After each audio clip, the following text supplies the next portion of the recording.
In the winter of 1885, every family in the West Plains district of southern Missouri was rationing by February. Salted pork cut thin, cornmeal stretched with water until it barely held together in the pan, potatoes soft at the edges, their skins gone wrinkled and pale, pulled from root cellars that had not kept the cold the way they were supposed to, children eating less so the adults could work, adults working less because there was not enough fuel. The rhythm of a hard winter settling over the valley the way it always did, quietly without announcement, the way a hand closes over a flame. Every family was rationing, every family except one, and the one family that was not rationing did not have a kitchen. Dale Whitfield, who ran the general store on the main road through West Plains, and who considered himself something of an authority on practical matters, because he sold practical things to practical people, had said it plainly. The previous December, he had said it at the counter of his store with 3 other men standing nearby. And he had said it the way a man says something when he wants to be remembered for saying it. She will be dead or begging by Christmas. He was wrong about both. But we are getting ahead of ourselves. Let me tell you about Ruth Voss Mercer, because a woman like this deserves to be told about properly. Let me take you back to before the winter, before the root cellar, before the 35 cents that changed everything. Let me take you back to September of 1884, to a gravel road in the Ozark Hills of southern Missouri, to a cornmill on a Tuesday morning, and to the moment that left a 23-year-old woman with 40 acres of red clay, a leaking cabin, and $11 to her name. The mill sat on a creek about 2 miles east of West Plains. It was a working mill, the kind that ground corn for half the county, and it ran on a water wheel that turned a series of gears and shafts that had been maintained with varying degrees of attention since the mill was built in 1861. The gears were cast iron heavy, turning slowly, but with a force that did not negotiate. Thomas Mercer had worked at the mill for 3 years. He was 26 years old, careful by nature, and good with his hands. He was also the kind of man who, when he saw something that needed doing, did it without waiting to be asked. On the morning of September the 9th, 1884, Thomas saw that one of the feed mechanisms had come loose on its mount. He reached in to adjust it while the wheel was still turning. The gear caught his sleeve. What happened next was the kind of thing that men who worked around machinery in those years understood as a permanent possibility, the way sailors understood drowning. It was fast. It was not survivable. Thomas Mercer was dead before anyone could run for help, and the mill owner paid for the burial out of guilt rather than obligation, which was its own kind of accounting. Ruth heard the news from a neighbor boy who rode out to the farm at midday. She was in the garden when he came. She was on her knees in the dirt, pulling late-season turnips, her hands dark with soil, her copper hair loose at the back of her neck, because the morning had been warm. She listened to what the boy said. She thanked him. She watched him ride away. Then she turned back to the garden and finished pulling the turnips, because the turnips needed to come out of the ground regardless of what had happened, and because there was nothing else to do with her hands just then that made any sense. That was Ruth Mercer. Not cold, not unfeeling. Simply practical, in the way that Ozark women were practical when the Ozarks were still demanding, rather than picturesque. She grieved Thomas. She grieved him quietly and completely, the way you grieve someone whose absence reshapes every hour of the day. But she also understood with the clarity that shock sometimes brings that the farm did not care about grief. The turnips did not care. The 40 acres of red clay and limestone hillside that she and Thomas had been working for 2 years did not care. And winter was 8 weeks away. Thomas had been a good man. He had not been a prosperous farmer. The 40 acres produced enough to live on, but not enough to save. When the debts were settled after his death, and when Ruth had sat with the county clerk going over every figure twice, she found herself with the land, the cabin, and $11 in a tin box on the kitchen shelf. $11. She counted it twice. Small bills and coins, creased and worn, the kind of money that had been handled many times by people who needed it. $11 in November of 1884 would buy a month of supplies from Dale Whitfield's store if she was careful. Maybe 6 weeks if she was very careful. After that, she would need to sell something or starve, and the only thing she had to sell was the land itself. And once the land was gone, there was nothing left. She sat with that number for a long time. $11. She turned it over the way you turn over a stone to see what is underneath. The cabin sat on a rise above the main field, a single room of chinked logs with a stone chimney, a plank floor and a shingle roof that leaked in 3 places when it rained hard. The fireplace was large and drafty, the kind built for heat rather than efficiency, and it consumed wood at a rate that Ruth had always thought excessive, and now found alarming. The walls breathed cold air through every gap in the chinking. The floor was cold in the mornings regardless of how long the fire had been burning. Food stored near the fireplace dried out or spoiled from the heat. Food stored near the walls froze in hard weather. There was no middle ground in that cabin. There was fire, and there was winter and very little space between them. 40 yards down the slope from the cabin, set into the north face of a low hill, was the root cellar. The previous owner of the property had dug it by hand, probably in the 1860s, cutting into the red clay and limestone of the hillside and lining the walls with dry stacked stone. The cellar was 8 feet wide, 12 feet deep, and 7 feet tall at its highest point, which was the back wall furthest from the entrance. The door was set into a stone-framed entrance on the south-facing slope. A heavy oak plank door hung on iron hinges, sloped slightly inward so that rainwater ran away from the threshold rather than into it. The floor was packed earth, hard as cured concrete from decades of foot traffic. Ruth used the cellar the way everyone used root cellars. Potatoes in one corner, turnips along the wall, apples in wooden crates lined with straw, cabbages hanging from the ceiling joists by their stems. It was storage, nothing more. A cold box, a hole in the ground with a specific and narrow purpose, and no one who walked past it every day thought to ask whether the purpose might be wider. This was October of 1884. This was before. Now let me tell you about a July morning 10 years earlier, because that morning is where the story actually begins, though. Ruth did not know it at the time. She was 13 years old in the summer of 1874. She was living on her parents' farm in Carroll County, Arkansas, about 40 miles south of the Missouri border, a place of steep hollows and cedar-covered ridgelines and creeks that ran clear over flat limestone shelves. Her father was Harlan Voss. He was 40 years old that summer, a lean, deliberate man who spoke infrequently and observed constantly, who had been farming the same hill ground since he was 20, and who understood the land beneath his feet, the way a careful reader understands a text he has read many times.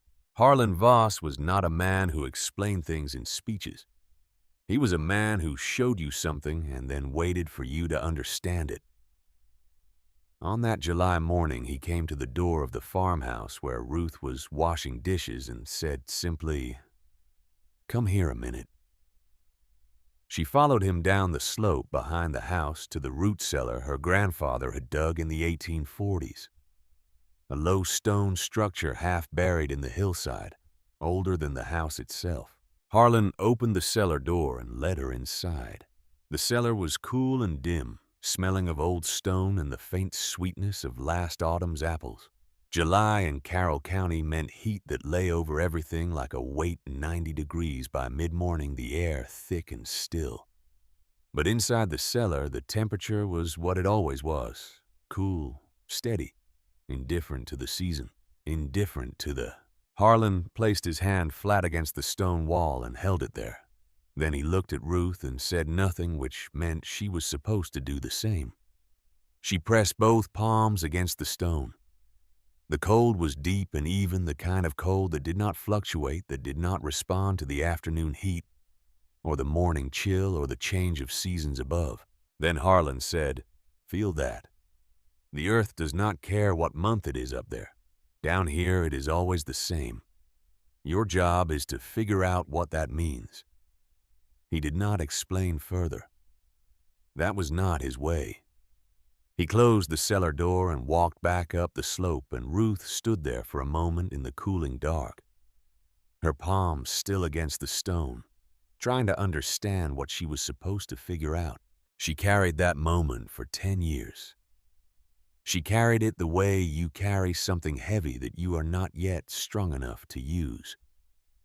Through her courtship with Thomas Mercer, through their marriage in 1882, through the 2 years of farming the Ozark property in Missouri, she carried Harlan Voss's words without quite knowing what to do with them. The earth does not care what month it is up there. Down here it is always the same. Harlan Voss died of pneumonia in the winter of 1884, years before Thomas. He died in the same practical, unsurprised way that he had lived, telling Ruth's mother on the last morning that the fence along the south pasture needed new posts before spring, and that the gray mare needed her shoes checked. He was 52 years old. He left behind a farm, a wife, 2 daughters, and a way of looking at the ground beneath your feet that outlasted everything else. Ruth did not cry at her father's funeral. This did not mean she did not grieve. It meant she understood that grief was private, and that her father would have found public weeping wasteful, and that the best thing she could do for him was to carry what he had taught her and use it properly when the time came. She had not yet known when the time would come. October 31st, 1884, was when the time came. The night was clear and cold, the temperature dropping fast after sunset. The kind of cold that reminds you winter is not a season, but a decision the land makes. Ruth sat at the kitchen table in the leaking cabin with the tin box in front of her. The fireplace was burning, but the heat went up the chimney faster than it warmed the room, and the corners were cold, and the floor was cold, and the draft under the door moved the hem of her skirt where she sat. The candle on the table threw a small circle of light and left the rest of the room in shadow. She opened the tin box and counted the money again. $11. She counted it slowly, smoothing each bill flat on the table. The coins made a small pile. She stacked them and then let them fall. She thought about her sister in Fayetteville who had a proper house with a proper kitchen and a husband who worked in a dry goods store. She thought about what it would mean to write that letter, to fold up the $11 and pack what she could carry, and let someone else decide what happened to the 40 acres. The thought was not shameful. It was simply an option, the way all options look the same at 2 in the morning with the wind coming through the walls. She sat with it for a long time. Then she picked up the candle and put on her coat and walked down the slope to the root cellar. She did not know why. She would tell you later if you asked that she went to check the potatoes to make sure the early cold had not gotten in through the doorframe. That was the practical reason, the reason that made sense to say out loud. But the truth was something less definable. She went because the cellar was there, and because she needed to go somewhere that was not the kitchen table with the $11 on it, and because 40 yards of cold night air sometimes clears a thing in your head that will not clear any other way. She opened the heavy oak door and stepped inside. The candle flame bent and then straightened. The cellar smelled of earth and stone and the faint sweetness of the apples in the far corner. The air was cool and still, the cold of deep ground rather than the cold of open sky, a different kind entirely steady and calm, where the night outside was sharp and restless. Ruth stood in the entrance and held the candle up. She checked the potatoes. They were fine, firm, and cool in their straw-lined crates. She checked the turnips. She checked the cabbages hanging from the joists. Everything was as she had left it, organized, and sound the cellar doing the only thing anyone had ever asked it to do, which was to keep things cold. And then she stood at the back of the cellar with the candle in the corner, where the ceiling was highest, where the natural fissure in the limestone ran up through the hillside above, and she pressed her palm flat against the stone wall. The cold moved into her hand immediately. The same deep, even cold it had always been. The same cold she had felt in her grandfather's cellar in Carroll County when she was 13 years old. The same cold that did not care what month it was above ground. The earth does not care what month it is up there. Down here it is always the same. She stood with her palm against the stone for a long time. A minute passed, maybe two. The candle flame was steady in the still air of the cellar, and then she looked out the corner, the high corner where the ceiling reached 7 feet, where the fissure ran upward through the limestone. She looked at the dimensions of the space, 8 feet wide, 12 feet deep. The back third of the cellar, the 4 feet nearest the rear wall, was the highest and most open, good airflow from the fissure, a natural draft that moved upward through the stone. She thought the stove would fit against that wall. Not a grand plan, not a sudden vision. Just a simple observation, the kind that happens when exhaustion strips away the noise and leaves only what is true. The stove would fit. The pipe would run up through the fissure. The heat would stay at the back. The cold would stay at the front. A house divided against itself cannot stand. But a cellar divided against itself, warm at one end and cold at the other, might feed a woman through any winter the Missouri sky could produce. She walked back up the slope to the cabin. She did not go back to the kitchen table. She went directly to bed and lay in the cold room with her eyes open for a while. And then she slept. And in the morning she started moving the stove. The cast-iron cook stove had been in the cabin since Thomas bought it, second-hand from a family in West Plains who were moving to Kansas in 1882. It weighed, Ruth estimated, somewhere north of 300 pounds in total, counting the body, the legs, the stovepipe sections, the ash pan, the warming shelf, and the grates. She had no way to move it whole. She would have to move it in pieces. She started on the morning of November the 1st, 1884, which was a Saturday, which mattered only because it meant no one would be coming by to ask questions. The morning was cold and overcast, the kind of day that threatens weather without committing to it. The sky the color of old pewter from horizon to horizon. She removed the warming shelf first and carried it down the slope. Then the stovepipe sections, 3 of them, each one awkward in a different way. The kind of awkward that bruises your forearms and your shins and teaches you patience. Then the grates. Then the ash pan. Then the legs, which she detached with a wrench that Thomas had kept on a hook beside the door, 4 legs in 4 trips. Her boots leaving dark prints in the frost-covered grass of the slope. The stove body itself was the problem. She tried to drag it, and it would not drag. She tried to lift it, and it moved perhaps an inch. She sat on the porch step and looked at it for a while, thinking, and then she went to the barn and got the hand truck that Thomas had used to move grain sacks, and a length of rope and 2 planks from the woodpile that were long enough to serve as a ramp. It took her most of the morning. The hand truck tipped twice. The planks shifted once and she caught the stove body against her hip and held it breathing hard until the planks were set again. She was not tall, 5 feet 3 inches, but she was built the way Ozark women were built when the Ozarks were still hard country. Broad through the shoulders, thick-wristed with strong square hands that had been capable of heavy work since she was old enough to follow her father into the fields.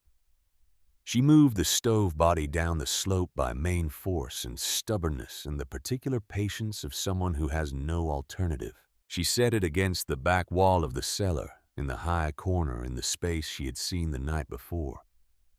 She leveled it on a platform of flat limestone slabs she had gathered from the creek bank over the course of the morning 3 inches off the packed earth floor, sitting solid and square against the rear wall. Then she assembled the stovepipe. She had 3 sections already in the cellar, the ones she had carried down that morning. She needed 2 more to reach from the stove collar up through the natural fissure in the limestone. 2 more sections of tin pipe. She walked to West Plains in the early afternoon 2.5 miles on the gravel road, and she went to Dale Whitfield's store and she bought them. 35 cents. 2 additional sections of tin pipe, each one wrapped in brown paper and tucked under her arm for the walk back. That was the entire cost of the conversion. Everything else she already owned. She assembled the stovepipe in the late afternoon, running it from the collar, up through the fissure, sealing around the base with clay pressed into the gaps and flat stones wedged into place. She fit the joints tightly, the way Thomas had taught her. The draft was visible even before she lit the first fire. A slight but definite pull upward through the pipe, the natural convection created by the temperature difference between the warm hillside below and the cold open air above. She carried the last few things from the cabin kitchen, the salt and flour from the shelf, the tin of baking soda, the lard in its stone crock, the dried herbs she had tied in bundles and hung from the cabin ceiling all summer. She set them on a rough plank shelf she wedged between 2 limestone protrusions along the right wall of the cellar's back section. A shelf that cost her nothing but an hour of work and 2 planks from the barn. By the time the light was going, the cellar had a kitchen in it. She knelt in front of the stove and set a small fire from the wood she had carried down. Cedar and hickory split fine for starting. The fire caught quickly, and she fed it slowly, watching the draft pull the smoke upward through the pipe and out through the fissure above. No backflow, no smoke filling the space. The draw was clean and steady, better than the cabin chimney had ever been. The fire grew. The back third of the cellar began to warm. Ruth stayed on her knees in front of the open stove door for a while, watching the flames, feeling the heat begin to move through the space. Behind her, she was aware of the front of the cellar, the storage end, the 8 feet nearest the door where the temperature had not changed and would not change. She could feel the cool air against her back, even as the heat moved across her face and hands. 2 rooms in one. The earth makes the cold room. She just made the warm one. She sat on the flat limestone platform beside the stove, not because she meant to rest, but because her body made the decision before her mind did. 300 pounds of cast iron moved by hand down a hillside piece by piece over the course of a day. She was 23 years old and strong, but she was tired in the way that honest work makes you tired fully and without apology. The cellar was warm at her back. The fire was steady. The smoke was rising clean through the limestone above. She thought about Thomas. She thought about the $11 still on the kitchen table in the cabin above. She thought about her father's hand against the stone wall, and his voice saying those words the way he always said, everything quietly and without decoration, as though the truth did not require any. The earth does not care what month it is up there. Down here it is always the same. She had spent 10 years trying to figure out what that meant. She thought, sitting in the warming cellar on the evening of November the 1st, 1884, that she might finally be starting to understand. She did not know yet whether the system would work. She did not know if the thermal mass of the stone walls would absorb enough of the cooking heat to keep the storage zone cool. She did not know if the daily fire cycle would manage the humidity the way she was beginning to suspect it might. She did not know if the potatoes would last to April, or if the sauerkraut would keep through February, or if the butter would stay sweet in the cool end of the cellar for a week at a time. She did not know any of it yet. That was what the winter was for. What she knew was this: she had 40 acres of land, and $11 and a root cellar, and a cook stove, and a length of tin pipe that had cost her 35 cents. She had her father's voice in her memory, and her father's hands in her hands, and the same cold stone beneath the same Ozark hills that had been there longer than anyone in the valley could remember. She was 23 years old, and she was alone, and the winter was coming.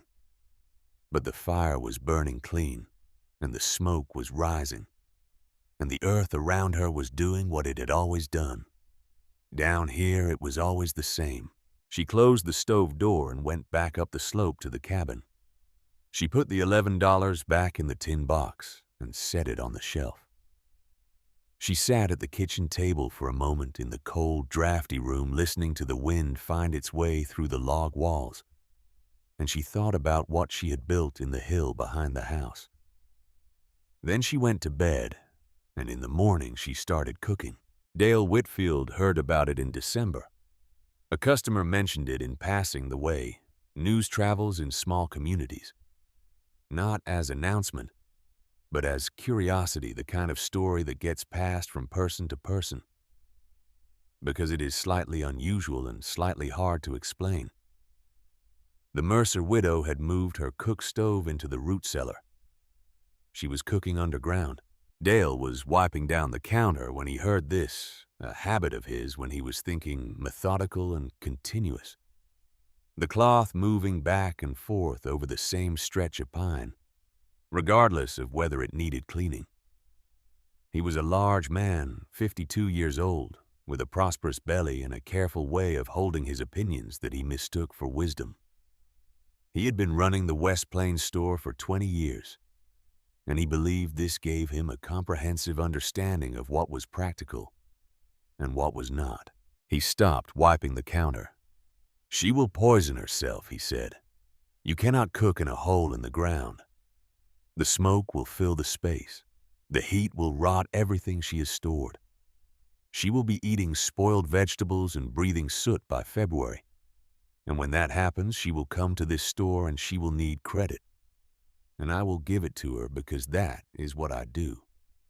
But the situation will be what it is." The three men standing at the counter nodded. One of them laughed. The laughter was not mean-spirited. It was the comfortable laughter of men who have decided they understand something and are pleased to be in agreement about it.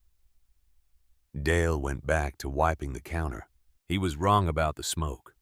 He was wrong about the heat. He was wrong about the vegetables, and he was wrong about the soot, and he was wrong about February.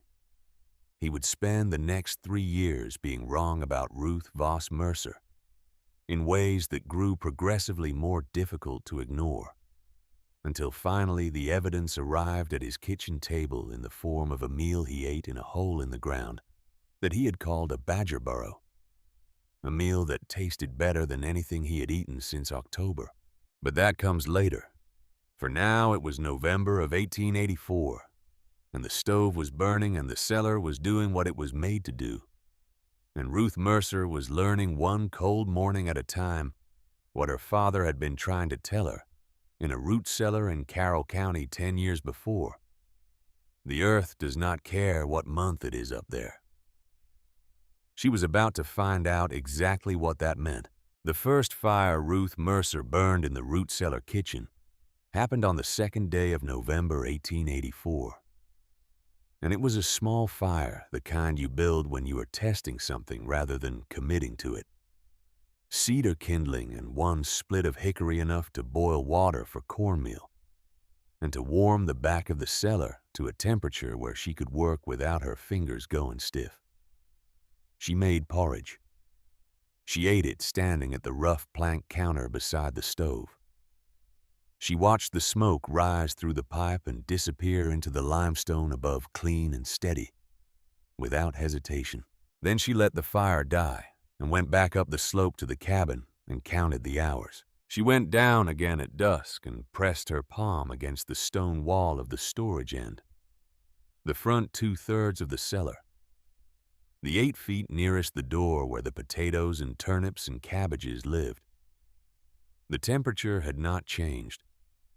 Whatever warmth the morning fire had put into the back of the cellar had not traveled forward. The stone walls had absorbed it, taken it in the way stone takes in everything slowly and completely.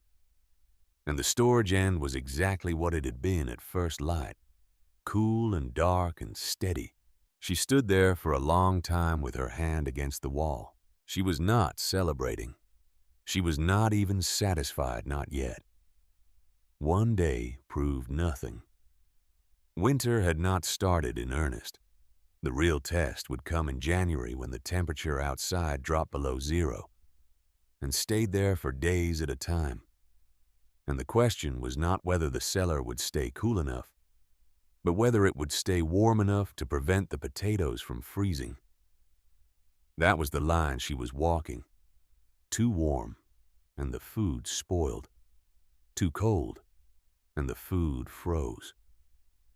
The cellar had to hold itself in the narrow band between those two failures, and she had to understand it well enough to help it do that. She started keeping notes.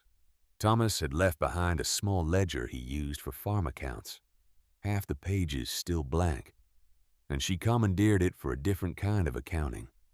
Every morning she noted the temperature in the storage end of the cellar, estimated by feel and by what she could observe the firmness of the potatoes, the behavior of the butter, whether she could see her breath near the back wall after the morning fire.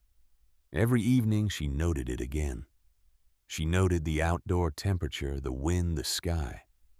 She noted what she cooked and for how long and how high she ran the stove. She was building a picture.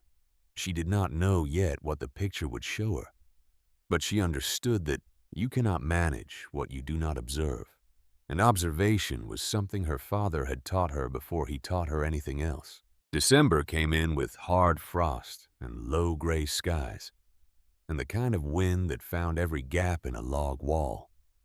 The families along the West Plains Road were stacking extra wood and checking their smokehouse provisions, and making the calculations that Ozark farmers made every December.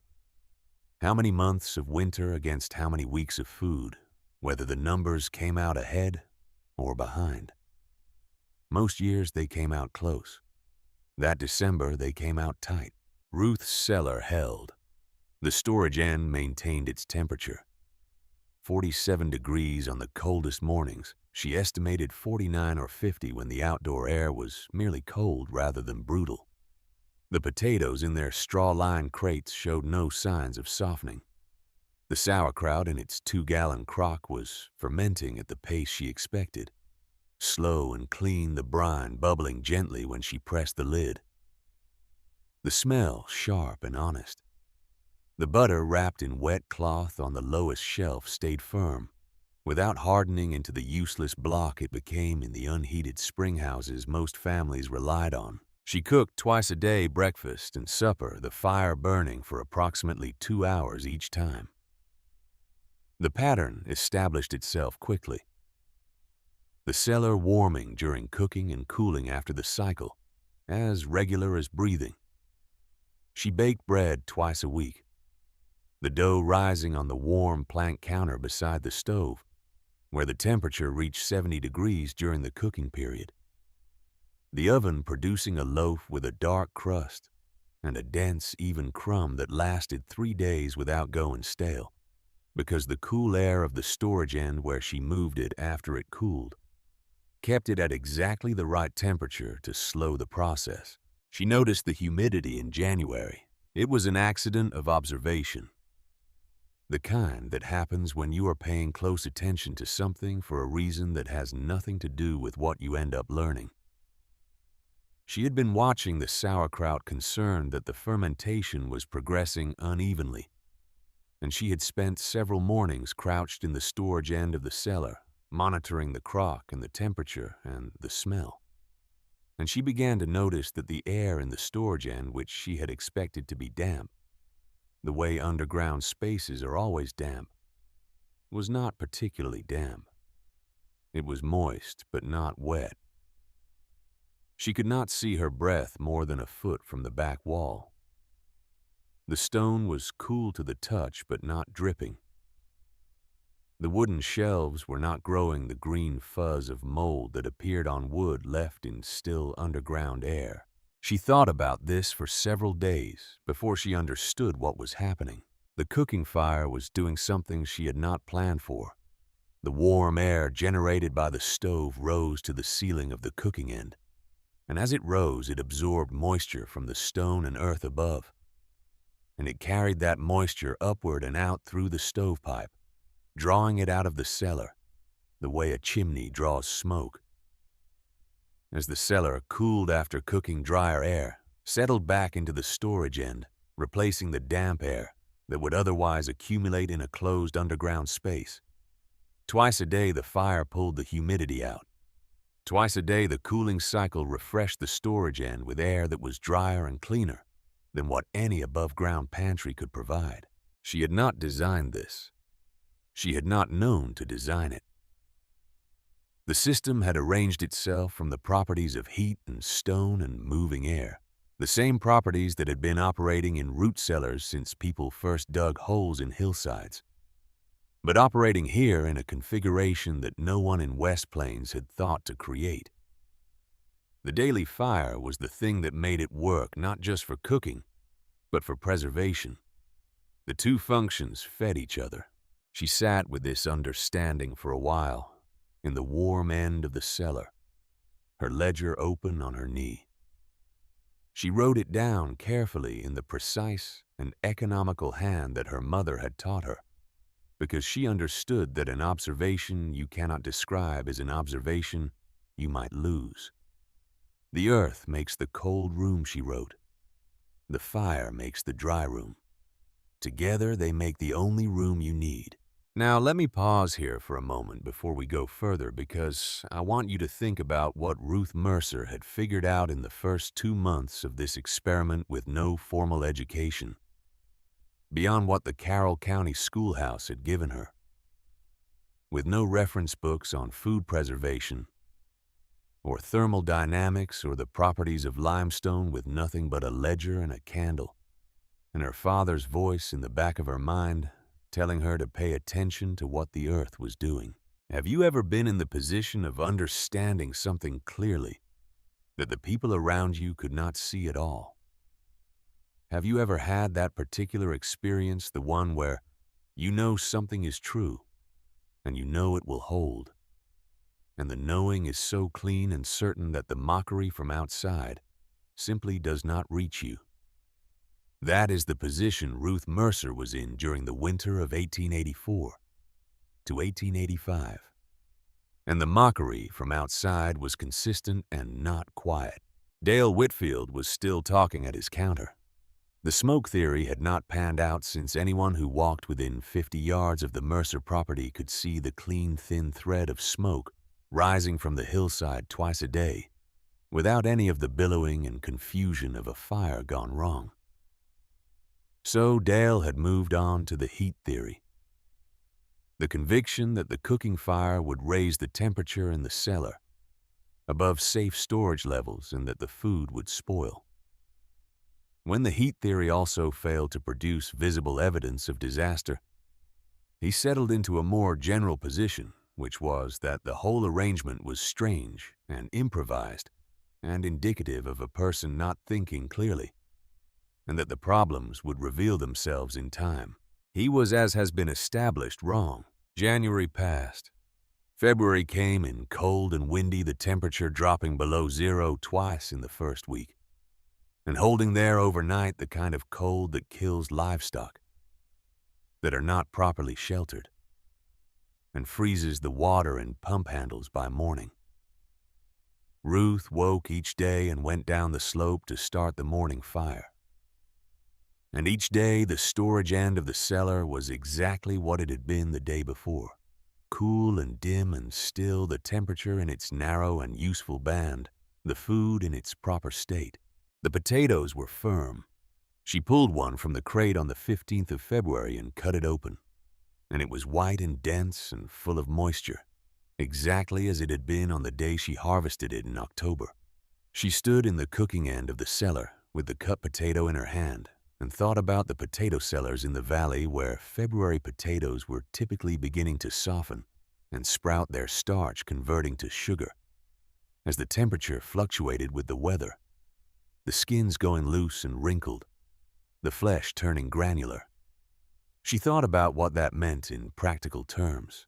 A potato past its proper storage temperature was still edible in February but unreliable in March and dangerous in April, when it could make you sick if you were not careful about how you prepared it. Her potatoes would last to April. She was certain of it now. By March, she was equally certain about the sauerkraut, which had developed over its 4 months of fermentation into something precise and clean-flavored. The kind of sauerkraut that comes from a consistent temperature, rather than the variable warmth of an above-ground space. By April, she was certain about the smoked pork she had hung in the coldest corner near the door in October. 6 months of hanging in the cool, still air, the surface of each piece forming a dry, tight pellicle that sealed the meat against outside air, the way proper curing is supposed to work.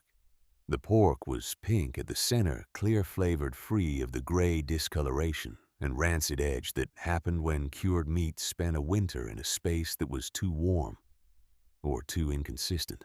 She had fed herself through the winter of 1884 to 1885 on food she had grown and preserved herself, using a system that had cost her 35 cents to implement and had performed beyond anything she had dared to expect in November, when she carried the stove body down the slope on a hand truck in the frost.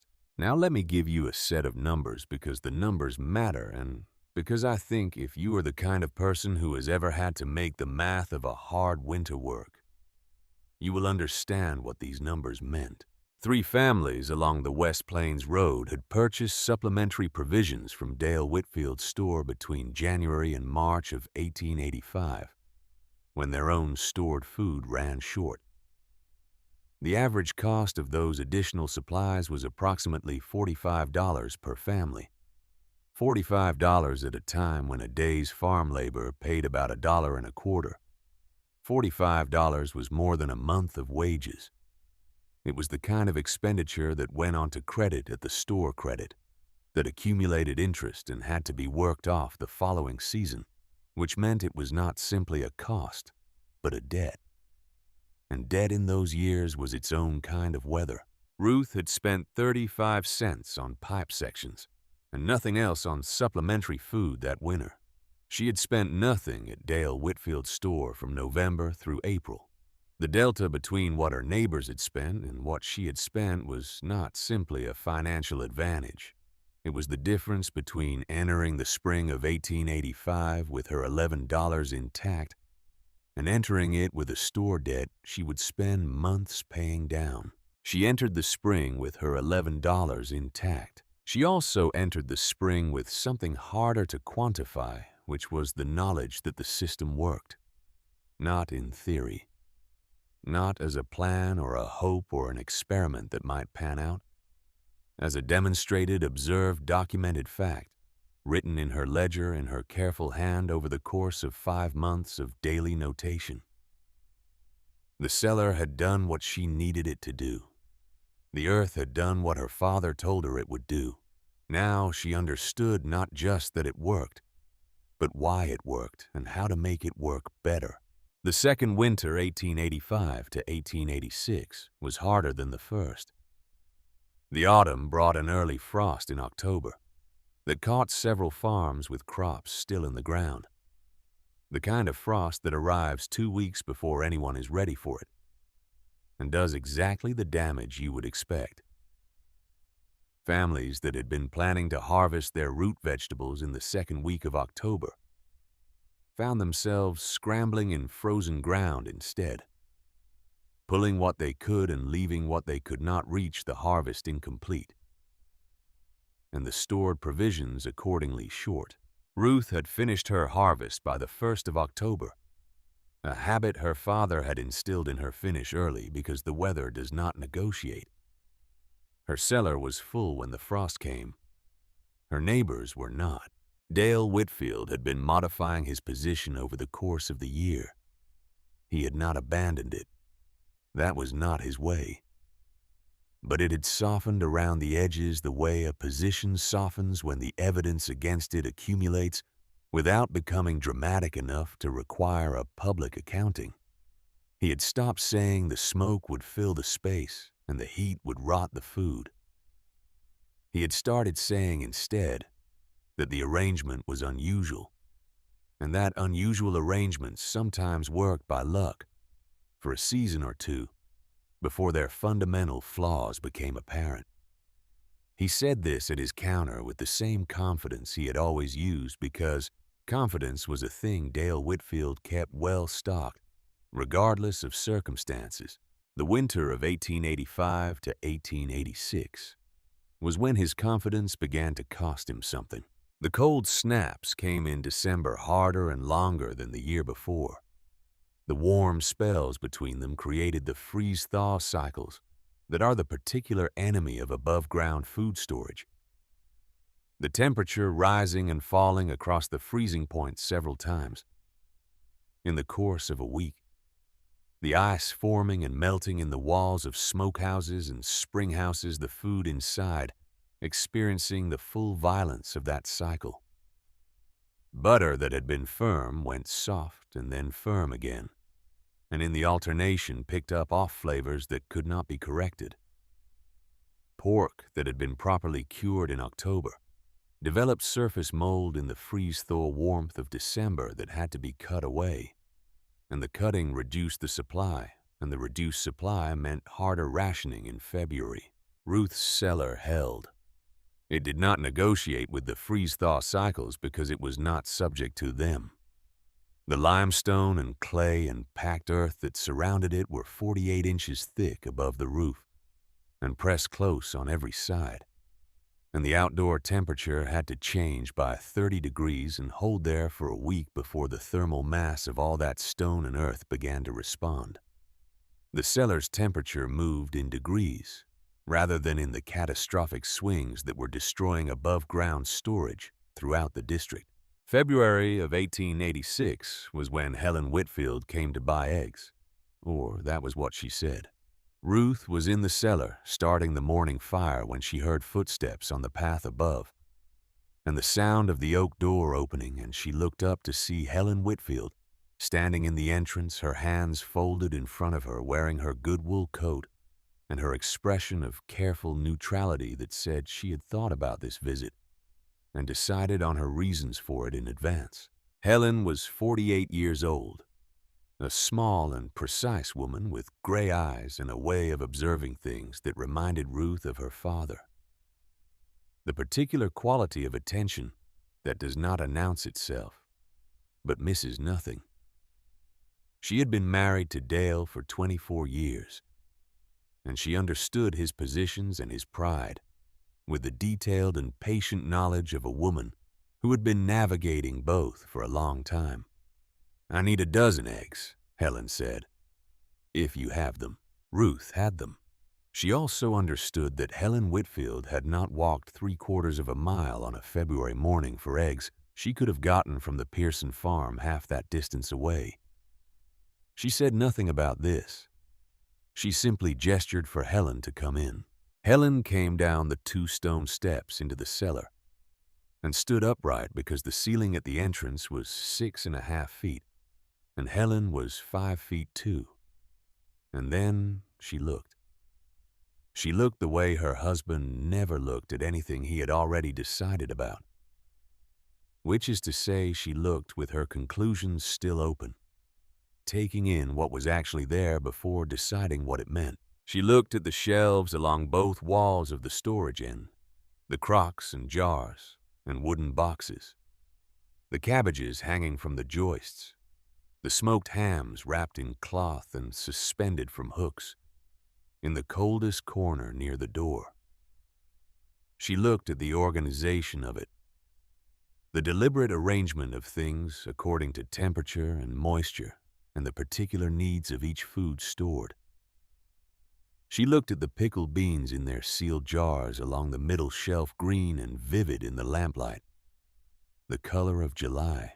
She reached out and touched one of the jars. Helen's own pickled beans stored in the above-ground pantry of the house above the store had gone soft and cloudy by Christmas.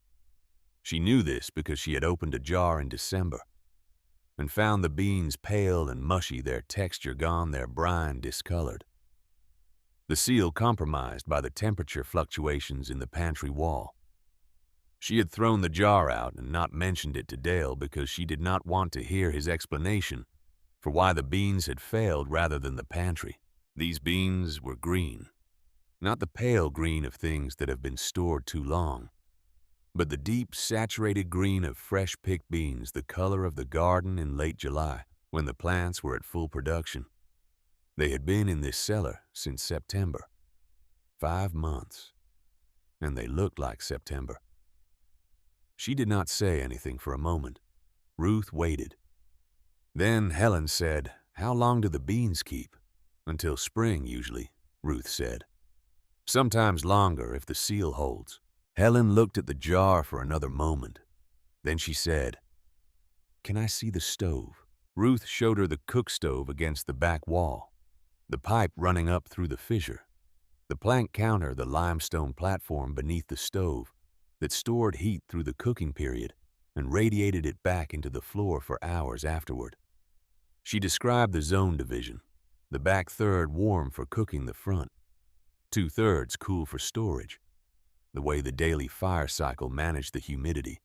She lit the stove and put water on to boil, and they stood in the warming cooking end while the cold end behind them stayed exactly what it was.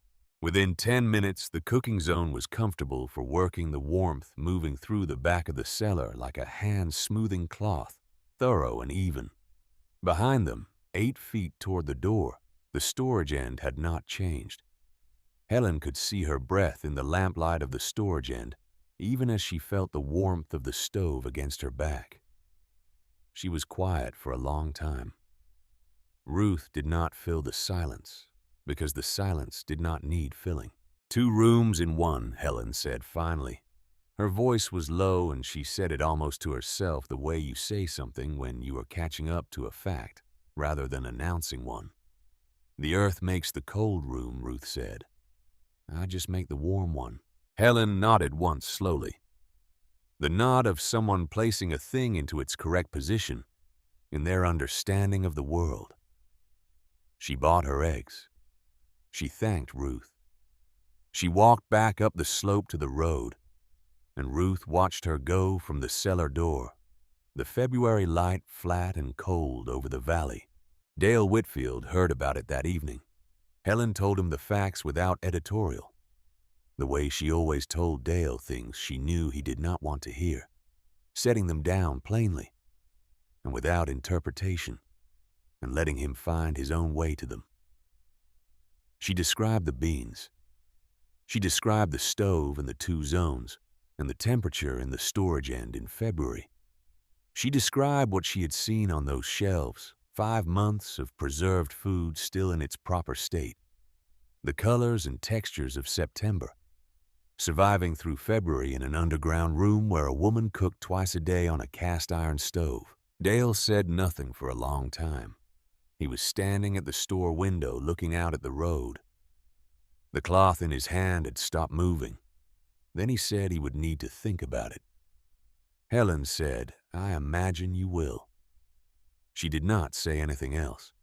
She went to prepare supper, and Dale stood at the window for a while longer, in the way a man stands when he is in the process of revising something important, and does not yet know how to do it without losing his footing. That was February of 1886. Ruth was 24 years old. She had been operating the cellar kitchen for 15 months. The autumn of 1886 brought Sadie Cole. Sadie was 12 years old, the daughter of Leonard and May Cole, who farmed a piece of ground 2 miles north of West Plains on the Creek Road. The Cole farm had not been a prosperous operation even before the storm that came through in October of 1886. A late-season storm that dropped 8 inches of wet snow onto trees that still had their leaves, the weight bringing down branches, and then whole trees across the Cole property. And one of those trees came down on the smokehouse roof, and the smokehouse roof came down on 3 months of cured pork that Leonard Cole had hung there after the September slaughter. The pork was destroyed. The loss in financial terms was approximately $60, which represented a significant fraction of the Cole family's winter food supply, and was not a loss they could absorb without consequences. Leonard Cole made a decision that winter that Ruth thought about for a long time. After the decision to spend what remained of his cash reserves buying provisions from Dale Whitfield, rather than letting his family go short. A practical decision made by a practical man, and a decision that left him in debt to the store by spring, and working to pay it down through the following season. May Cole came to Ruth in November with Sadie in tow, and a request that she said she was embarrassed to make, which was whether Ruth could take Sadie through the winter. Give her a place to sleep and work to do, one fewer mouth at the Cole table, while the family rationed through the hard months. She would pay what she could in the spring. Ruth said yes without hesitating because a 12-year-old girl in a hard winter was not a calculation she was willing to make. She said, "Do not worry about the spring." Sadie Cole was small and dark-haired and serious in the way that children are serious when they have been required to understand difficult things at an early age. She spoke carefully and observed constantly, and she did not complain about work, which Ruth noted and respected. She arrived at the Mercer farm on the 3rd of November with a bundle of her belongings and a look on her face that said she understood exactly the situation she was in and had decided to be useful about it. Ruth showed her the cellar that first evening. She lit the lamp and led Sadie down the 2 stone steps and into the underground room, and she watched Sadie stop and look the way Helen Whitfield had stopped, and looked in February, taking it in before deciding what it meant. Sadie looked at the shelves. She looked at the jars and crocks and hanging meats and wooden boxes. She looked at the stove against the back wall and the pipe disappearing up through the limestone above.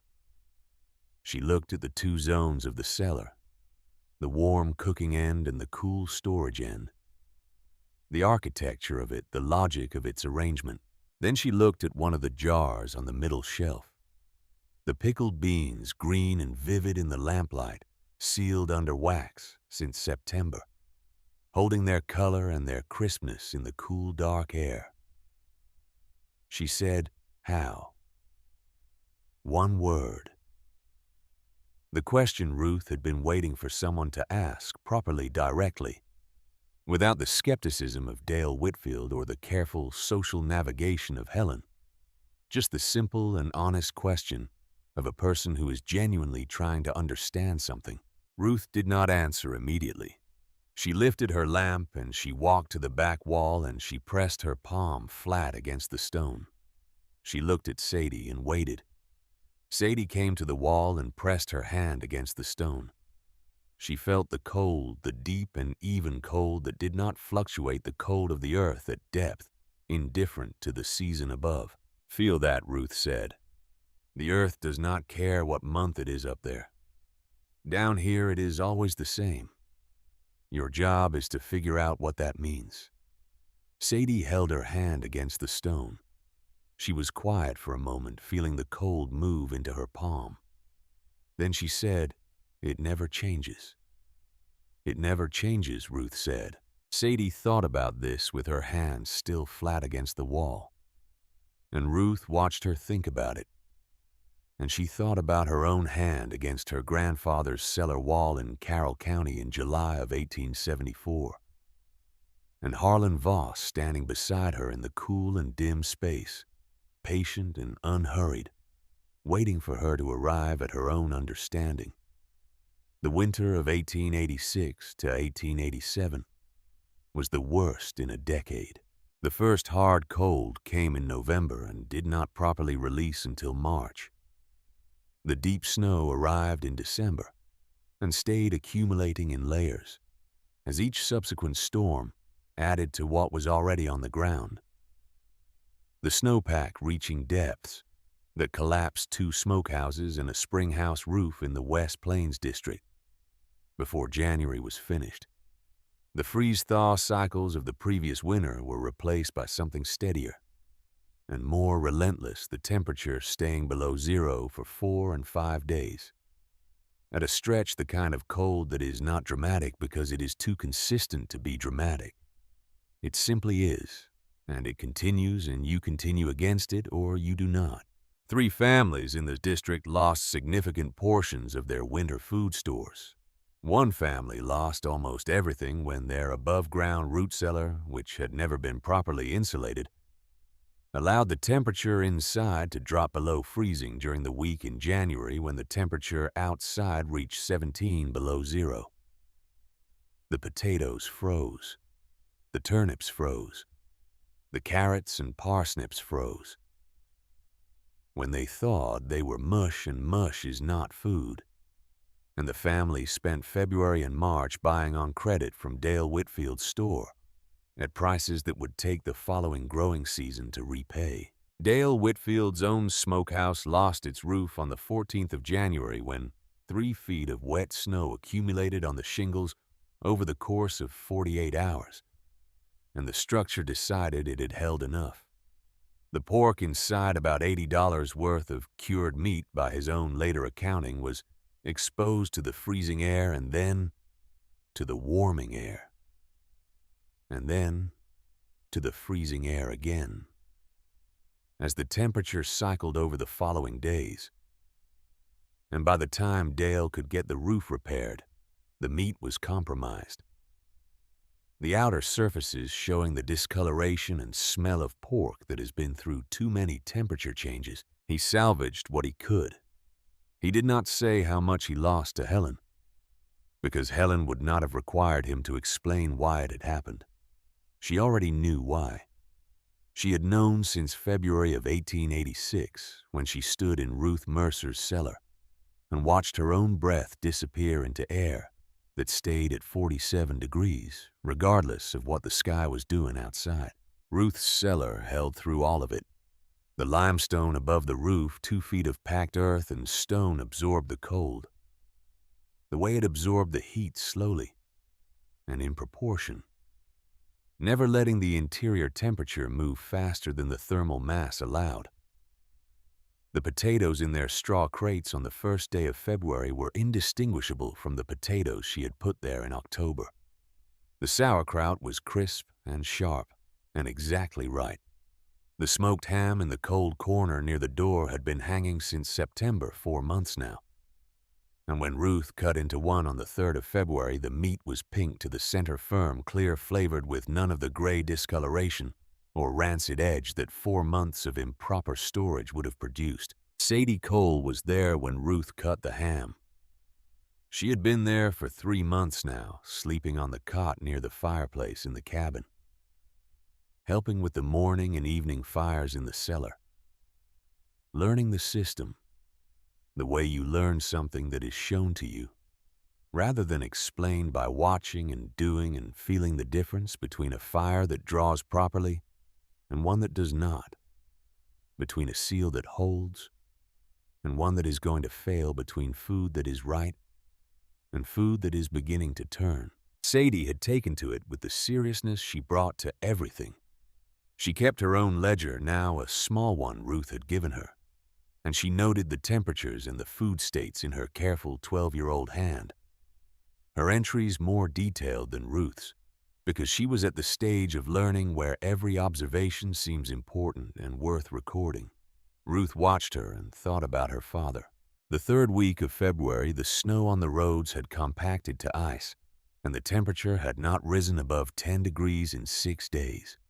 The valley was quiet in the way of places that have stopped arguing with the weather and simply endured it, the farms along the road each keeping their own counsel.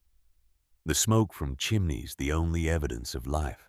Sadie came up from the cellar one morning with the bread she had baked at the early fire, 2 round loaves with dark crusts, and she set them on the table in the cabin and cut into one, and the steam rose into the cold cabin air. They ate breakfast at the table, the two of them, with the bread and the butter that had been keeping at 47 degrees in the cellar, and tasted in the middle of the worst February in 10 years, exactly like September clover. Ruth looked at Sadie eating and thought about the $11 on the table 2 years ago and the stovepipe in her arms on the walk back from West Plains, and the morning she had moved the stove body down the slope alone on the hand truck. And she thought about how much of what she had built in the hill behind the house had started with a single observation in a root cellar in Carroll County in July of 1874. Feel that. The earth does not care what month it is up there. She was 25 years old.